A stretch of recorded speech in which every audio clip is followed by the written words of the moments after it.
Welcome to the Radical Lifestyle Podcast, brought to you by Generation to Generation, where you will be inspired by the past, equipped for the present, and prepared for the future as we engage in conversations with people from around the world. Hello everyone, this is Andrew and Daphne from Generation to Generation, and our guest today is Russell Burns. Russell, for people that don't know who you are, can you just say a bit about where you're from and what you do?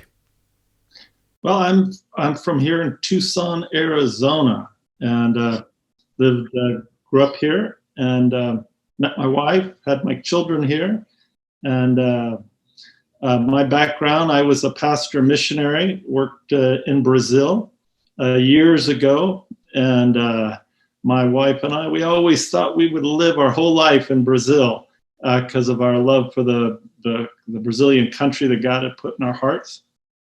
Wanted to do, the traditional church planning, discipleship, and evangelism in the country there. And but through that experience, we wound up back in the United States, part of a church plant in Houston, a multicultural church there, cell church. And God, at that point in my life, kind of put a vision in my heart to fund church projects around the world and create to go into business. And I came back to Tucson with basically my wife and I. We moved back to Tucson back around 2001, and with really not a whole lot more than the shirt on our back. I think we'd saved 10% of everything we made for about 10 years, and I think we had about $7,000 in the bank, And so so my story is I'm an entrepreneur. One thing that God has gifted my wife and I is a real entrepreneurial spirit, and so we started from nothing, and I went into business, our first business with another pastor. We had a garage door company. And didn't make any money, but I learned a lot about business. And the reason we went into is I wanted to create enough wealth to be able to fund micro enterprises. Because in the cell church around the world, they're pastor rich. They have tons of leaders. They're just kind of a leadership making machine out there. But a lot of these people in developing countries need an income. And developing micro enterprises was my vision to be able to help fund these kingdom endeavors around the world. Now, later on, we'll get more into what you're doing now. Yeah. And there may be people that want to get in touch with you about that in a very focused way. But we'll get more into what you're doing now later. But for people that do want to find out more, where can they do that? Oh, they can do that at our website through Care Connection Global Resources.org. Okay. We can mention that later too, just in case you didn't write that down. Yeah, and I'll actually put those links in the description. So for people wanting to go there, they can go to the description and head straight to those links. Yeah. So, Russell, if you take us back on your journey, I'm not quite sure where's the good place to start, but you can start where you feel to start. But just to take us on the journey of the last years that's been multifaceted, you've been through many storms and many joys. Can you start taking us on your journey? Well, I think like a lot of people's journey, we have our plan, and then we have God's plan. And my plan was to go into business, be successful, and be able to come back and fund projects on 5 different continents, and do that in record time. And in our experience, we were very blessed and very successful in the healthcare area. And in a very short time, my wife and I, and I'll say my whole family, because our kids were involved in all of our businesses. And we did healthcare. Started out with assisted living and did in-home care and medical transport, medical in-home care, and kind of did treatment centers, people that struggle with substance abuse and other issues. Had a Mexican-American company that did that. And our last company we had, surprisingly enough, was a hospice company, Agape Hospice and Palliative Care. And, so that's the door that God opened up with us. And I think we could have never imagined the lessons and the opportunities that would come, because we're not, I don't have my MBA, my wife, we kind of learned the opportunities that we had in the United States after living overseas, that, my gosh, if you can't make it happen here, you can't make it happen anywhere. Yeah. And so we basically started from nothing, and in a very short time, we're beginning to move in to what many people would say is the American dream, having more financial resources than we could have ever dreamed of. And that's where our plan kind of gets messed up, or God's plan begins to get messed up sometime. But God is very gracious. And you start chasing after the plan more than chasing after the Lord. Yeah. Yeah. And you end up having this company. How many years were you running the company for? Well, the hospice was in its 7th year, and our last company, but we've been doing this for over 15 years. And but it was amazing how we started from nothing, and within a short time we had the $1 million business that everybody goes, oh my gosh, how did you do it? How could, everybody wants to do stuff, but they don't often want to put in the work and sacrifices, the risk that's involved. I still to this day have Christian, groups and people that I'm with that say, boy, that must have taken a lot of faith to go to Brazil and move your family and be a missionary. But I often say that being a small business, an entrepreneur, required a lot more faith than it ever took for me to move my family to Brazil, to a country I loved. I always felt guilty for living there. But we went down that journey. It took many years. And like I said, I had my plan, and then there was God's plan. Kind of got a little mixed up along the way, but God was very gracious. And in my story, and everybody, all the people in my family probably have a slightly different version, but in my story, I'm a very outgoing, non-depressive type of person. But and we had success after success after success. And I remember, I remember meeting you all in Jerusalem, a few years ago, and doing lunch there when I was on a trip with leaders of my community. And we were at a point in life that I could have never dreamed of, and it was right around that time, things began to fail. God began to bless us with failure, what appeared to be failure, and a new course that I didn't understand at all, where one of my best friends and business partner died suddenly of a stroke. And then I had a business failure, followed by another failure. We had multiple businesses. And so we began to get a taste of what it meant to lose. And so, but through all that, I began to struggle with, what is this all about? And I began to struggle with a private depression, I would say, something I didn't want to share with people because, I didn't want that to be my identity, or I didn't want to deal with it. But I literally, in the way I journal and stuff like that, I could go back about 4 years from now and look at my journal notes, and you would see day after day after day where I would come up with, oh, this is another death day, I would call them. They were days that I just were so dark, and God began to become quiet in my life. And I just would pray, God, how do I go forward with my life?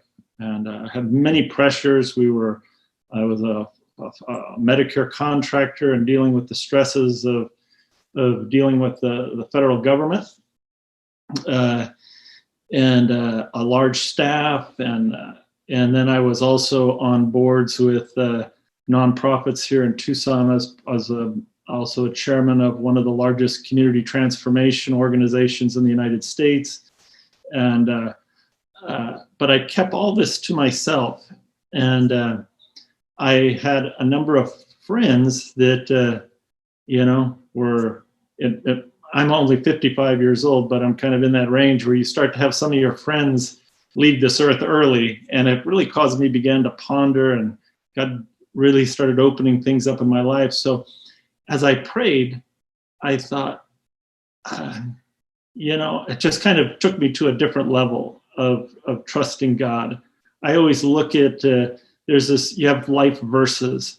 One of my life verses is in Isaiah 50, verses 10 and 11, where it says, who among you that fears the Lord and obeys the voice of the servant and walks in darkness and has no light?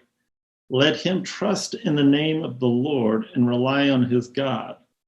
For all of you who kindle a fire and encircle yourself with your firebrands and walk in the light of your own fire, this you will have from me.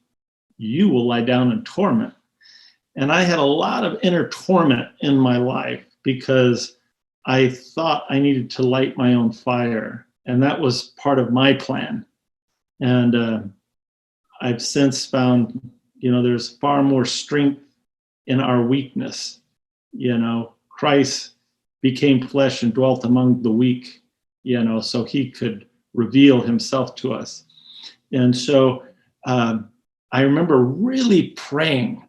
I've always been around pastors and friends, where we always talked about, praying for hours on time. Well, I really did begin to pray for hours. I would walk for hours and pray. In the modern world, you can work off your cell phone, and so I would pray for my business and my family and my life, for deliverance and for God's best, for hours.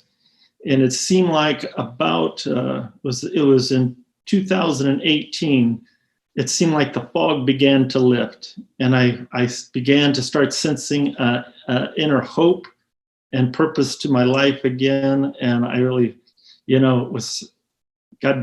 just started to become alive again in my life. And at that time, I was just going into my early 50s, and I had just happened to be symptomatic for colon cancer for probably about 10 years, and just paid no attention to it. I worked in the medical field. I would bring symptoms up to people, and they would often say, it's probably nothing, but you should get that checked out. And I interpreted that to mean it's probably nothing. Why bother? Yeah. So I let that go, and the symptoms began to get worse and worse. And I still thought nothing about it. Went and saw my physician, said, don't worry about it. You can go get tested for that. Everybody your age should probably get a colonoscopy. That's what they say here in the United States, in your early 50s. And so I remember the doctor that did that procedure, he was one more person that said, don't worry about it. It's probably nothing. And I remember waking up from that exam, which really was, nothing compared to having colon cancer. But waking up with my beautiful wife standing next to this doctor with tears in her eyes, and the doctor said, "We don't even need to biopsy this. You have cancer, you have a large mass, and we need to get you into surgery right away." Wow. And I remember going, that doesn't even make sense. Everyone was telling me not to worry about it. Yeah. And I got home that day, and my wife, we were sitting in our living room, and she's crying. And I said, "What happened back there?" And she's all, "You have cancer, and it's not good. And we need to get you in to do a full body scan. And they want to get you into surgery right away." And oh my gosh, my world changed. And I went in to have my first CT scan, and it didn't look good. They found what they later found out to be benign cysts forming on my liver and lungs, and which really looks like, things when colon cancer spreads, it goes throughout your body, and then you get different levels of, stage 1, 2, 3 to 4, where it's gone metastasized throughout your body. And so it wasn't looking really good. And I remember I have never been sick. I was doing 6 to 10 miles a day, no real symptoms aside from passing blood. And I went in within a week, went into my first surgery. And I remember, it's like God was very close with my wife and I as we went through a very special time before my first surgery, which was only within a week. And I went into that first surgery, and when I woke up, I've never really been ill before. I had a stiff neck like this when I was about 5 years old. I'm not a sickly person. And when I got up from that surgery, when I woke up, I was in excruciating pain. Where they say the pain levels from 1 to 10. Yeah. I thought, well, all I can imagine is it can't get any worse than this. So I must be at a 10, because I was in the kind of pain where you're fainting because of the pain. And I remember the next day being in so much pain. I was sitting there in a room kind of like where I'm looking like at you and Daphne there, looking at my wife and my daughter-in-law across the hospital room, and my chest was just caving in and I couldn't breathe. I was in so much pain. And as soon as I said my chest is hurting and I cannot breathe anymore, the room began to get cloudy and it started closing in. I thought, oh God, not like this. I want to die here in front of my daughter-in-law. And I thought I was having a heart attack. And I remember in the clouds beside me, the room filling up with medical staff, because when you grab your heart and you can't breathe in the hospital, you get a lot of attention. And fortunately, it wound up just being stress that my body was under, that we later found out a week later that it was an abscess that had opened up in my surgical site. And so I never really recovered that well. I had to have a blood transfusion. They didn't know why later on that week. And then they sent me home, and I was home for a few days with a low-grade fever. And then the fever started getting worse, and the pain progressively started getting worse, where the regular morphine and stuff wouldn't help.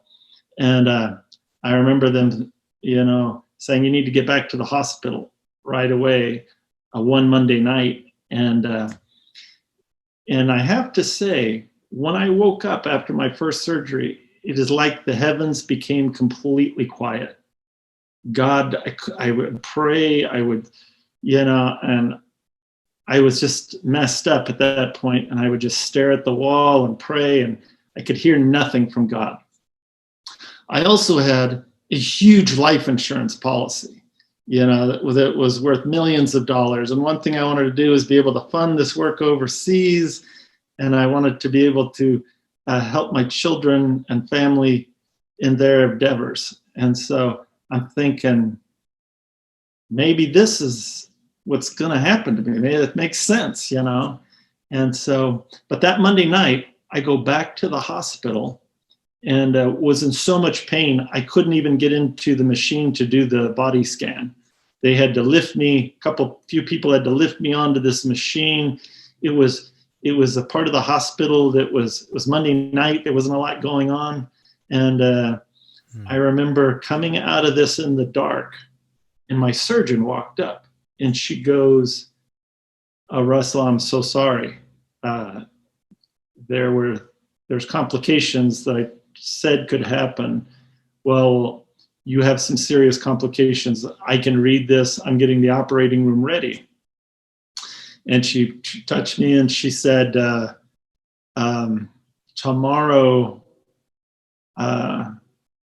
if things go well, you're not going to be the same.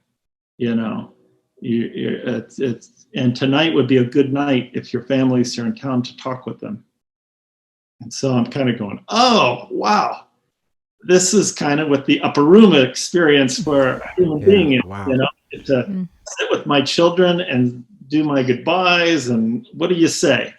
And I found myself in a room, in a pre-op room, in a dark part of the surgical center of this hospital with my kids, and I was messed up, so don't wait to be in that situation to have your upper room experience with your loved ones, because all I could say is I loved you. And I remember thinking, wow, this must be the plan, God. I'm going to die and there'll be lots of resources for everybody. And I remember being wheeled down one of these dark hallways that Monday night, thinking, is this what it's all about? And my faith, after more than 45 years, I was 5 years old. Here I'm in my 50s. I remember distinctly at 5 years old, truly Christ became real at a Billy Graham crusade in the Oakland Coliseum. And I had walked with God all these years, had good years and bad years. But I remember going, so this is how it ends. God, are you really real? And I remember singing, to myself as I went down this hallway. It was very, very profound. And then I remember my greatest regret was leaving a bunch of money to everybody, because I had seen how finances can distract us very, very easily from God's best. Yeah. And I remember they wheeled me off, and I prayed with all the doctors and stuff. And then I woke up the next day in a room with my daughter, and I was at zero. I could have never, ever imagined that I could be in such a depressed state physically, where I had 2 towers of medications going into my body. I'm eating through a PICC line, and I couldn't move. I'm bedridden, and I'm crazy too. On top of it, and I couldn't believe. And then on top of that, God was completely silent. I would pray for hours, and I couldn't hear God's voice. And God gave me this verse before this all happened in Hosea 2:14, where it says, behold, he's talking to Israel, and he says, behold, I will allure her away to the wilderness or a lonely place, that I might speak kindly to her. And that made no sense at this time, because Lord have mercy on those who struggle with infirmities that are like cancers and things where it can be so difficult. And I remember many days hanging on to bed rails in the hospital before examinations and during this time, just going, God, let me die. Let me die. I can't do this another minute. I am so far beyond, you know, and this was God leading me into a place where he was going to speak kindly to me. You know, people, I eventually got out of the hospital, and we had this beautiful hilltop house. From our house, we had the dream house, 360-degree views.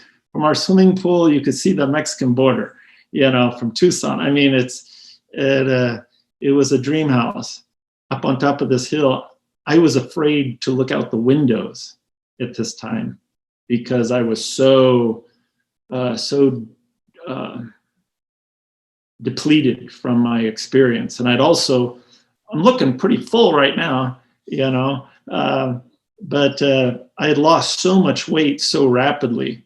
When I started to go out and people in the community would see me, they would look at me like, oh my gosh, you've lost weight.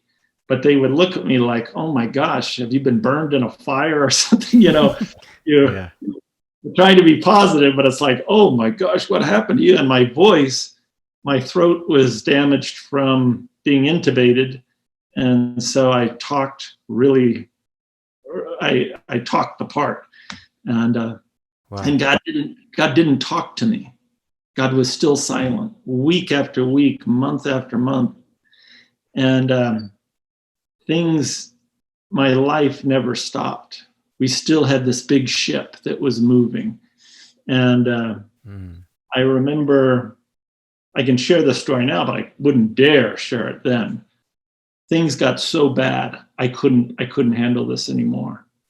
Until one day, I put my suit on, and I had this ostomy, I through it all, I wound up with 5 major surgeries, and I had an ostomy bag, and then I wound up with 2 ileostomies over time, different because I had surgeries began to fail. But things got so bad for me emotionally. One day I put a note on my back door, and I said, you know, it's still painful today to think about, but I said to my wife, you know, don't open the door, just call the police. You know? So I went out to the pool and I high wired, you know, I had my suit on and stuff, and looking over my city and my beautiful dream house.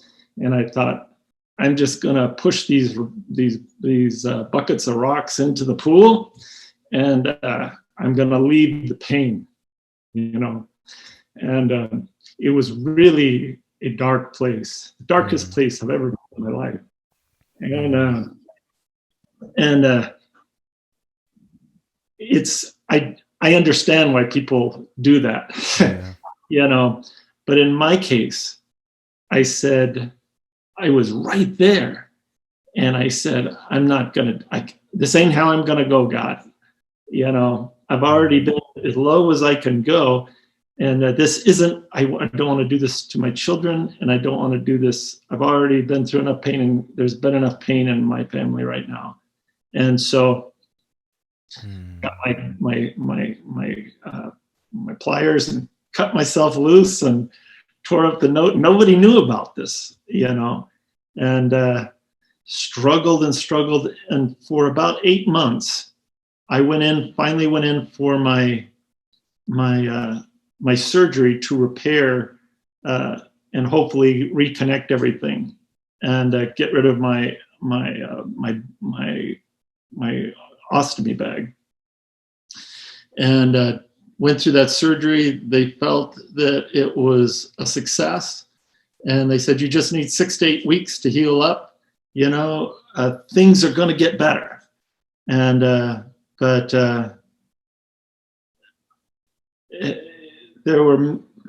I was still dealing with a lot of, the ship was very tumultuous in my life with my business and life. And I remember struggling so bad that I would just walk at night. I would walk all night. I had my Fitbit here, and I would get 20,000 steps before 5 a.m, just walking around in the dark in my neighborhood. And I went into an exam. I remember this was the game changer and where things began to change. I went in for an examination to just make sure everything was ready to do my final surgery.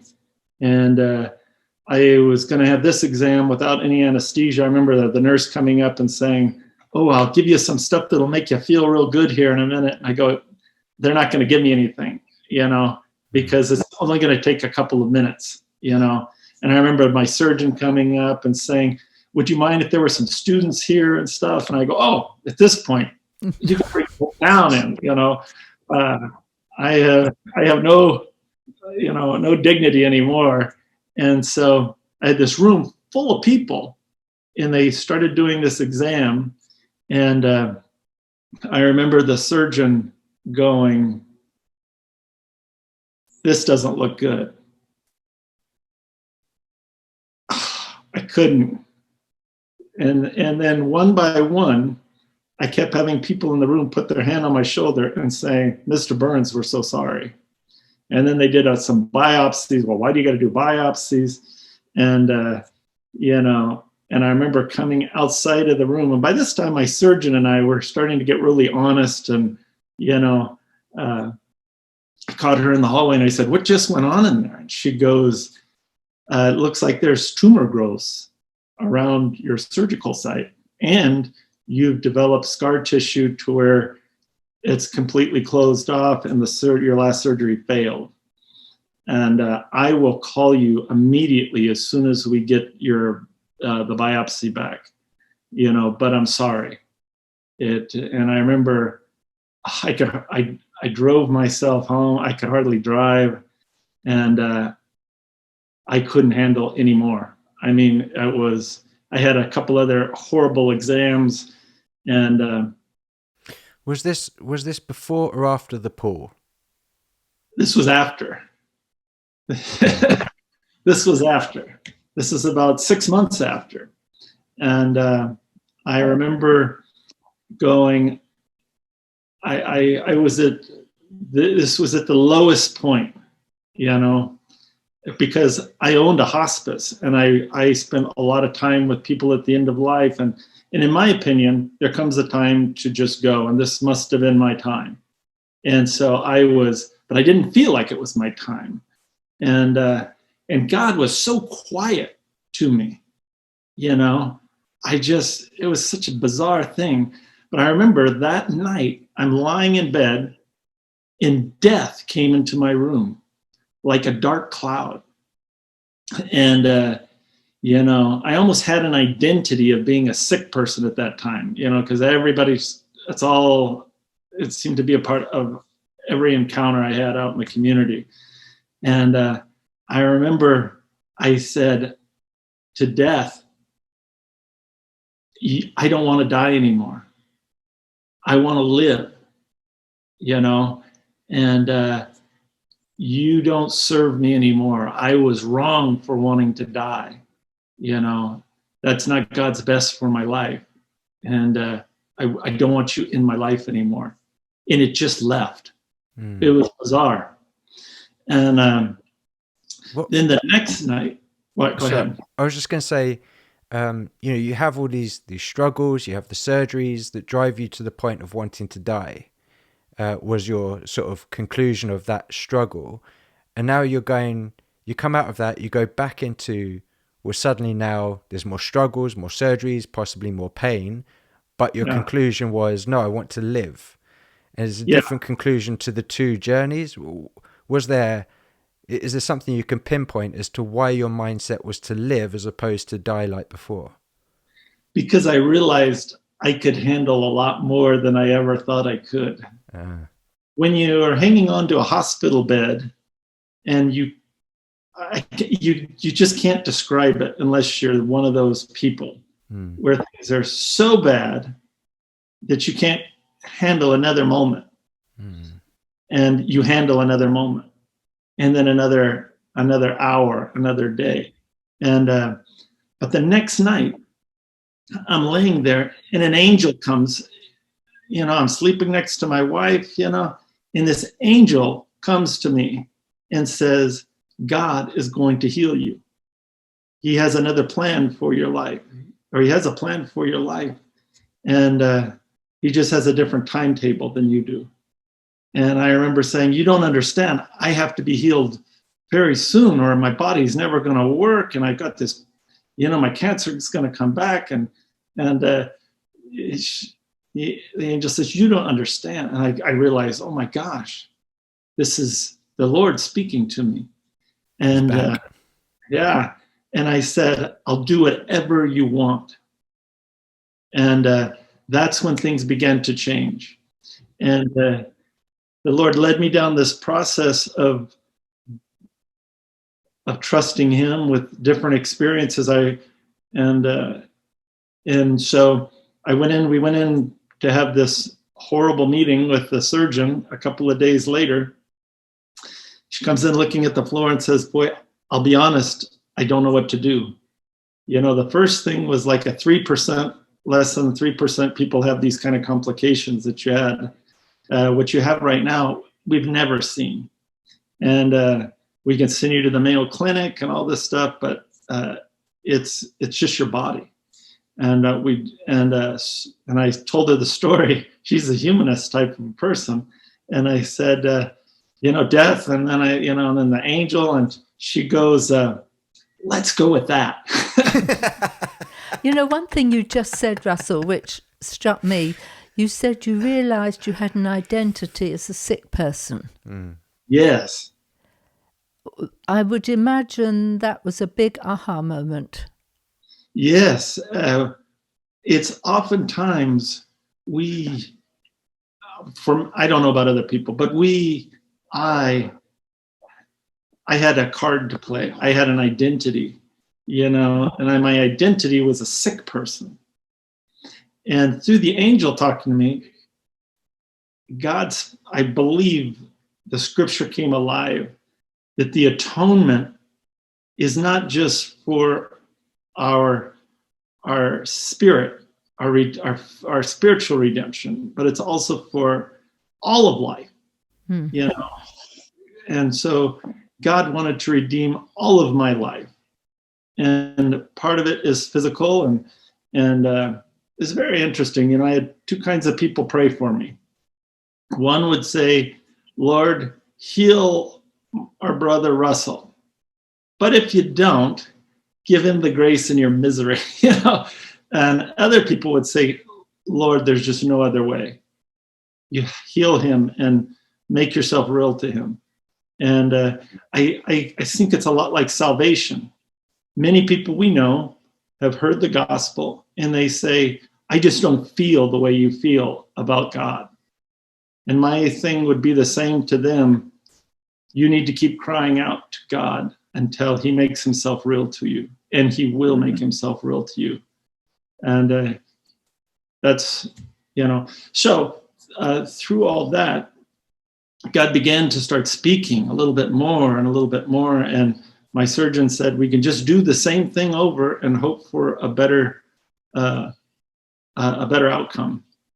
And also by this time, I thought to my wife, I remember saying, we're business partners. I want you to just be my wife. And what do you think if we just sold everything? Maybe there'd be enough left over for us to enjoy a year together. And then maybe I'll die and you'll have, life insurance and stuff like that. And I remember I had, I had some nationals from a South Asia ministry contact me about helping them in their work. And I said, I can't do anything. I need to sell my business, sell my house, and be healed of cancer before I can even talk to you. And And so that was what I put before God. If I could get rid of those things, then, I could take some time off, and who knows how long. And so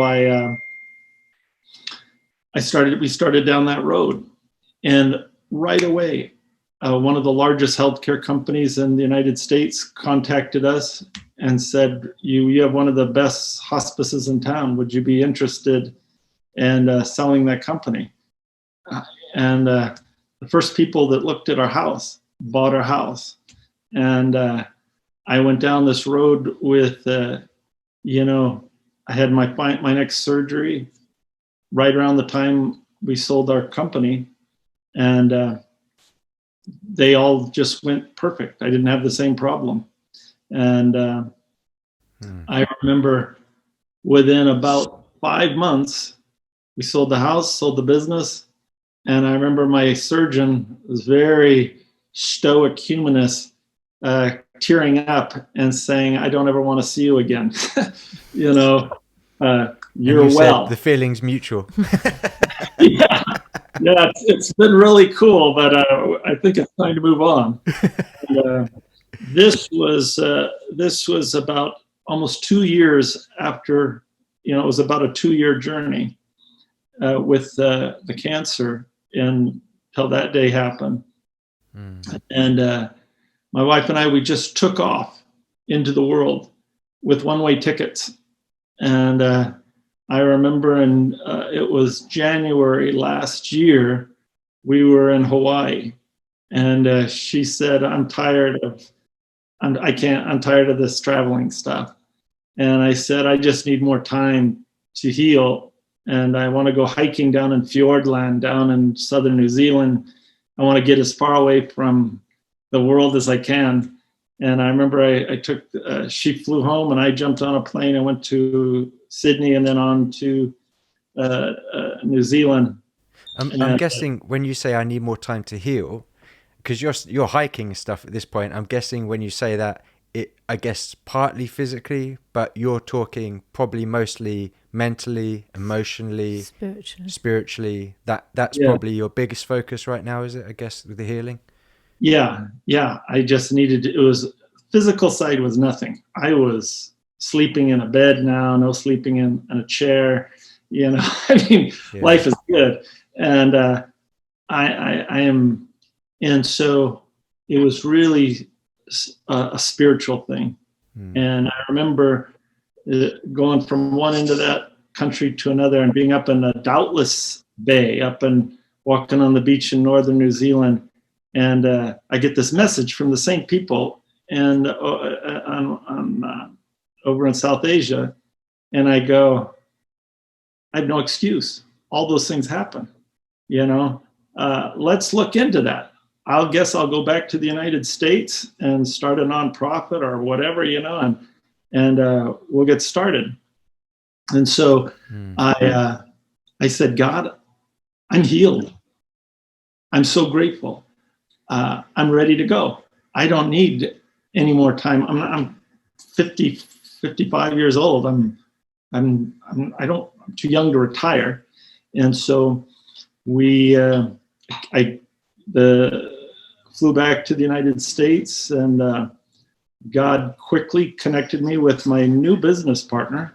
And we have 2 companies, 2 nonprofits that do the same thing pretty much. One is called Give a Watt. She comes out of the solar power industry and raises money through solar power and does solar projects with orphanages and churches and stuff around the world. And they had an old organization that just worked in Mexico called Proyecto Compasión. And we got the attorneys and stuff, and we expanded the scope of that to work all over the world. And so what I do is I do what I do best. I do what God created me to do, and that is I vet and identify micro enterprises, and we build to scale these little projects around the world, and I do it through partnerships and things like that. And all that happened in about a month. All of a sudden I come back and I have this nonprofit, and things just came together. And then the whole COVID pandemic happened, and that kind of changed how things work. But it's all in God's plan, and through it all, we've wound up settling. We settled on the coast of Brazil, where it's actually cheaper to live and a little nicer than the desert here. We live next to a global hub, so I can go and visit the projects. And so right now, have a taxi business in Bangladesh and a little sewing business in India, and we're working on probably a tapioca flour company in Matutu, Mozambique, and hope to have projects on every continent by the end of this year. And that's pretty much my whole story with how God has led me to know His best. Lord's best is always best. We just tend to want to negotiate that back.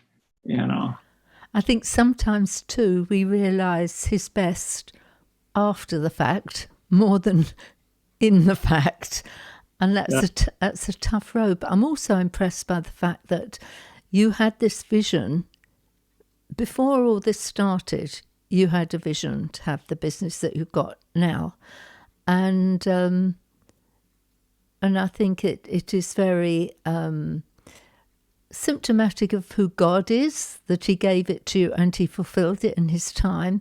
And I think also it speaks a lot about who you are, that you had a vision, and even after all the time, you continued and you moved into the vision that God gave you, because sometimes God speaks to us and gives us a vision and it gets lost. But for you, you kept that vision. Yeah, because we have our timetable and God has His timetable. Just like with the cancer, same with the vision. And God is not in a hurry. We are always in a hurry. I think too, we are event people. Here it is, let's have it happen. We're event people, whereas God is a process God. He has a process to get to where He wants to be. I mean, biblically, you see it with Joseph. Look at the visions and dreams I gave you, and it was quite a process before that came about, and quite a process before He actually put into your hands the ability to fulfill the vision He gave you. Yeah, His process is where He reveals the most important thing. He reveals Himself to us. So I say the big lesson that I got through my whole experience of the chaos, the loneliness in the wilderness. You know what God taught me through my cancer? The Lord taught me how much He loves me. He taught me His great love.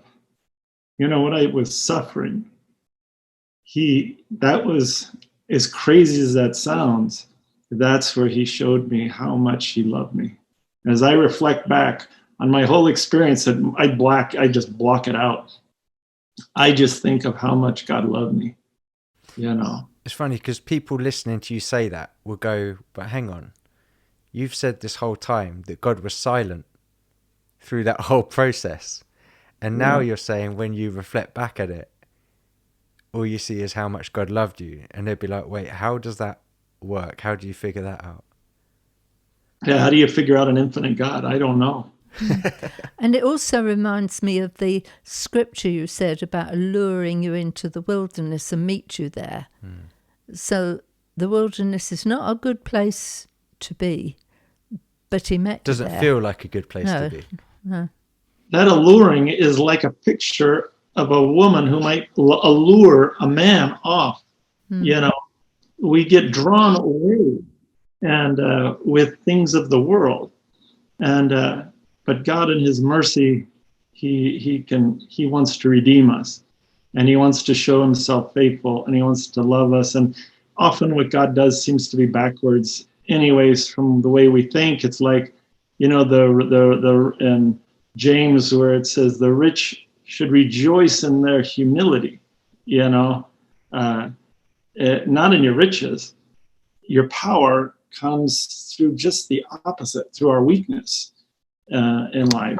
And so some in our darkest times I feel like I know less about God than ever before, but I know more than ever. Mm. That's often the case, isn't it, though? The more you know, the more you realize you don't know. Yeah, the infinite. We have these beautiful starry skies here in Arizona because of the dry weather. Looking forward to getting back to the tropics here in another month. But our skies are brilliant when you get away from any of the cities with the stars, and you see the infiniteness of the stars. And if you hook up your telescope, that tells you about how far they are. You're talking about billions and trillions of light years, and just in between these galaxies and stuff. And we have a God who holds that all in the palm of his hand. Baffling. Yeah, he says he makes something beautiful from ashes, turns beauty from ashes. And I often say to people, he can't make something beautiful unless you give him the ashes to make something beautiful from. He gives beauty for ashes. And I think sometimes we forget that when things seem to be in that ashes place, that we need to give it to him. And he says he can make something beautiful out of it, as he has for you, and will continue to do so for you. Yeah, absolutely. We live in the present. Hopefully we come to that realization today. Let's not worry about what kind of ashes we have on our hands tomorrow, or our past. Let's do that today. And we do that today by just when we're spiritually have that moment in our right mind where we know what God's best is. Let's just follow that. So, Russell, as we finish, maybe people listening to this all over the world who are in that dark, dark place that you experienced. Maybe they're in physical pain, but maybe it's emotional pain, but they're in that place. And you, like you said, they feel like God is silent and they can't go on. What would you say to them, having been in that place yourself? I know that there will be a better day.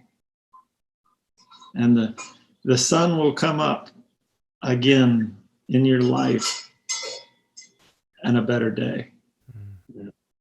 And so until that happens, you have to see your suffering as an act of worship to God. And as you begin to see that, God will reveal his love for you in your suffering.